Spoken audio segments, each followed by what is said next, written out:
now, I have a better understanding of what happened then. Looking back, I can go, okay, I took way too long to get this point, but finally I achieved that level up as far as balance. My next phase was realizing what I had messed up, where I had screwed up. What was the screw up? The screw up was, still learning what the screw up is. The screw up was the deflecting. Deflecting, right. What was the deflecting, but why was I deflecting? And in the deflecting, I had built up this ego of who I was, and it was fear. Deflecting out of fear. Okay, so I was deflecting out of fear because I played Superman. I jumped this huge to the front of the line.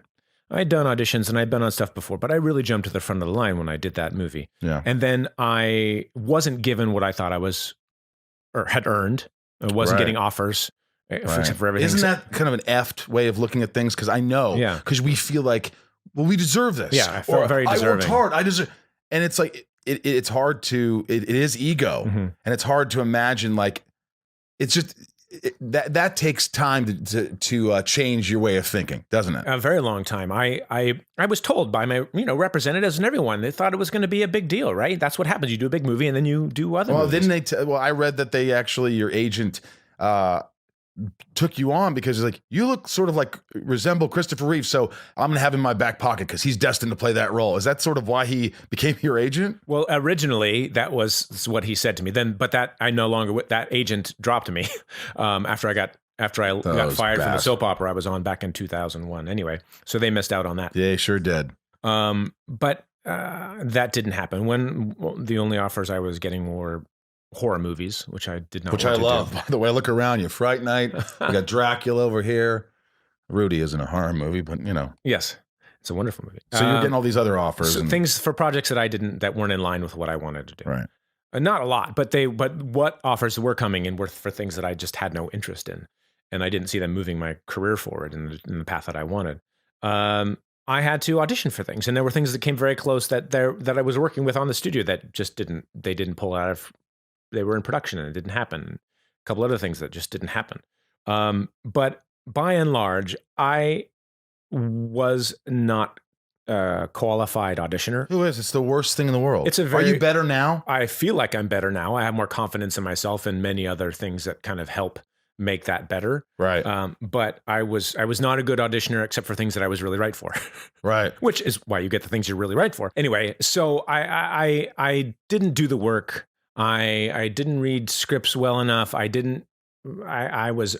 foot was halfway out the door every time I was going in. So I was probably creating a bad reputation for myself with casting offices and producers and things. And so, but I was in denial of all this for quite a while. And I had great opportunities, thankfully, that came along, with Zach and Miri and Kevin Smith, and Scott Pilgrim versus the World. You were just talking about that. Yeah. Loves that. I got to see that. That's really fun. A lot of my friends have seen it and they love that, so I got to see that. That's a classic. It's a worthwhile movie. All right, I'm going to check it out. And then with Chuck. And so I had things, thankfully kept me afloat and learning along the way. But it wasn't until I really...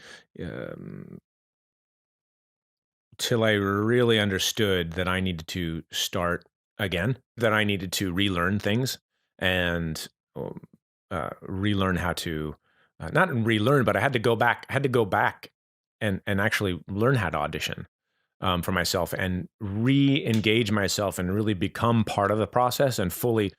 Looking back, I can call it surrender. I can say that I had to surrender to the process and surrender to the fact that I had to audition. And became disciplined, it sounds like. Yes, I started to work hard. And so that started, the first thing that happened is after I took on that mentality was I got the pilot for the sitcom that I did called Partners in 2012.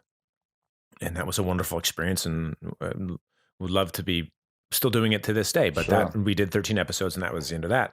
Then shortly after that was an opportunity for Arrow. And I brought in, I had a meeting with the producers, but then I had to go back and I read with wonderful Emily Rickards and did a chemistry test with her.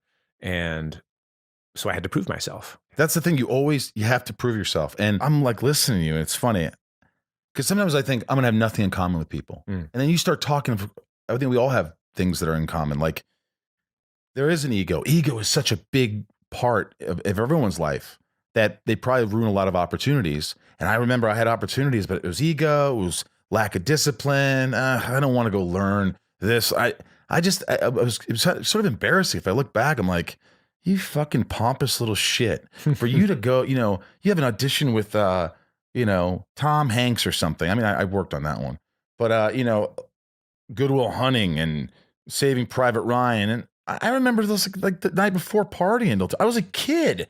I was like 26. And I was like, I'm going to go. I didn't give a shit. Like, because I wasn't mature. And by the way, maturity isn't something that is in my vocabulary, but I'm very responsible. And, it takes time. You say it takes time to sort of like look back and go, hey, this is where I was fucking up. This is why. And you said you relearn things.